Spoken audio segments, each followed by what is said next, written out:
ये कहानी मैंने व्रत और त्योहार वाली पुस्तक से ली है। इस कहानी का शीर्षक है मन का भाव। दो लड़कियां थी जो मट्ठा और छाछ और मक्खन बेचने गांव-गांव जाती थी। वो अपनी सुबह रोटी लेकर निकल जाती थी और जिस दिन मट्ठा जल्दी बिक जाता था फिर शाम को वापस आ जाती थी। एक दिन उनका छाछ और मक्खन जल्दी बिक गया तो वो एक कथा चल रही थी, वहाँ पर जाकर बैठ गई। तो कथा में साधु महाराज दिखाई दिए, उनको कथा सुनाई दी। उन्होंने बस केवल यही सुना कि साधु संगति से ही भगवान मिलते हैं। तो वो घर आ गई, फिर सोचने लगी अब साधु संगत से ही भगवान मिलेंगे। तो फिर अगले दिन फिर गई तो एक साधु मिले उन्हें, साधु के पीछे पीछे चल दी। तो साधु जो थे वो अपनी झोली छोड़कर सोच के लिए जंगल में चले गए। उन्होंने उसकी झोली में देखा कि देखते हैं इसमें भगवान होंगे।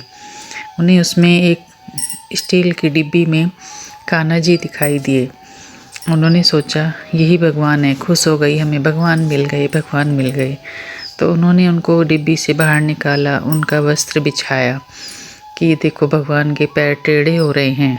तो उनकी मटकी में थोड़ा माखन लगा था, उन्होंने उस माखन से कान्हा जी के पैरों की मालिश की ताकि उनके पैर सीधे हो जाएं कि वो मुड़ गए हैं, इसलिए उनके पैरों को मालिश करते हैं और उनके मालिश करने से उनके पैर सीधे भी हो गए। तो इतने में साधु आ जाता है तो लड़कियां डर के मारे फटाफट उनको फिर से स्टील के डिब्बे में रखने के लिए सोचती हैं कि साधु आ गया है तो फिर उनको उसी में रख देते हैं। लेकिन उनके कान्हा जी के पैर सीधे हो गए थे तो वो डिब्बी में नहीं आए, तो वो उनको ऐसे ही छोड़कर वहाँ से भाग गई। साधु ने आकर देखा कि ये कौन लड़कियां हैं और जो मेरे कान्हा जी को ऐसे उनके पैर सीधे हो गए। मैं इतने साल से कान्हा जी की सेवा करता हूँ, मुझसे तो ऐसे नहीं हुए। फिर वो गांव में जाकर भी पूछते हैं ये कौन लड़कियां हैं जिनके कहने से ऐसे मेरे पैर सीधे हो गए, इनके कान्हा जी के पैर सीधे हो गए।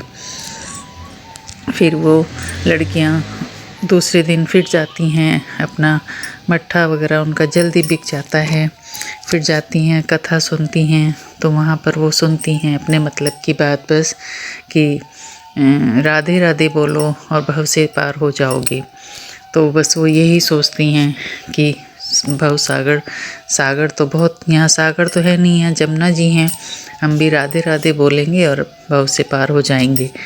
तो ऐसे ही करते हुए वे दोनों हाथ पकड़ती हैं और नदी में चल देती हैं और वो उस नदी से पार हो जाती हैं, वो डूबती नहीं हैं। तो ऐसे ही वो साधु एक दिन बोलते हैं कि तुम इधर से कैसे जाती हो, रास्ता तो है नहीं इधर से, नाव में तुम पैसे नहीं देती हो। तो वो लड़कियां बोलती हैं कि हम तो भव राधे राधे बोलते हैं और भव से पार हो जाते हैं। साधु सोचता है ये मजाक कर रही हैं, तो वो साधु से भी बोलती हैं हमारे साथ चलो। तो साधु उनके साथ चलता है तो लेकिन साधु से बोलती हैं राधे राधे बोलो, वो नहीं बोलता है। तो साधु डूबने लगता है, तब वो लड़कियां उनको हाथ पकड़कर किसी तरह किनारे ले आती हैं। तब साधु बोलता है तुमने ये कैसे सुना, कहाँ से सुना? वो कहती है कि तुम जो कथा सुनाते हो हम उसी में बोलते हैं, उसी में हम सुनते हैं कि भव से पार हो जाओगे।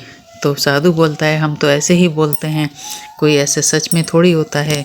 लेकिन उन कन्याओं ने सच्चे मन से, लड़कियों ने उन्होंने बोला राधे राधे तो वो भव से पार हो गई। उन्होंने सच्चे मन से कान्हा जी के पैरों में माखन लगाया, मालिश की, तो उनके भी पैर सीधे हो गए। इसीलिए कहते हैं भगवान भाव के भूखे होते हैं।